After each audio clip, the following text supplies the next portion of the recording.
Ragazzi, una notizia sensazionale. Pensate che io, Casaleggio e Di Maio abbiamo costruito, attraverso la piattaforma Rousseau, la lampada di Aladino.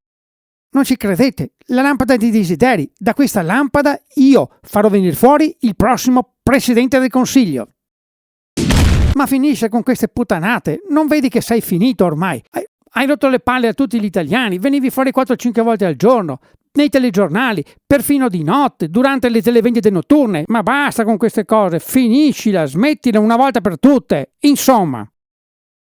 Ma tu chi sei? Cosa vuoi? Chi sei? Io sono la tua coscienza pulita. Hai fatto un movimento, l'hai fatto e poi l'hai distrutto completamente a causa della storia di tuo figlio. E infatti adesso ho ritrovato il mio figliolo. Ma di chi stai parlando? Del generale Figliuolo? Di quello che va in giro a cercare i non vaccinati? Anche tu una volta eri contro i vaccini. Adesso per caso hanno inculato anche te? No, io parlavo del mio figliolo adottivo Giuseppe Conte. Ma per piacere, ma che cazzo di battuta è questa? Ma fai una battuta di quelle belle come sapevi fare una volta quando facevi il comico.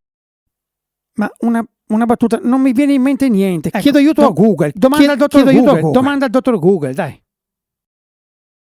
Guarda, Google, dimmi cosa posso fare per avere l'esenzione del Green Pass.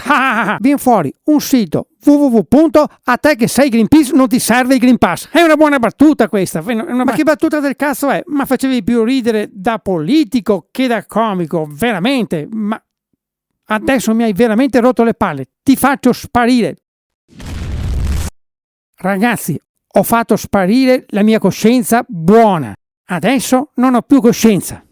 Preparatevi perché il prossimo movimento che farò vi fregherò tutti per i prossimi 50 anni.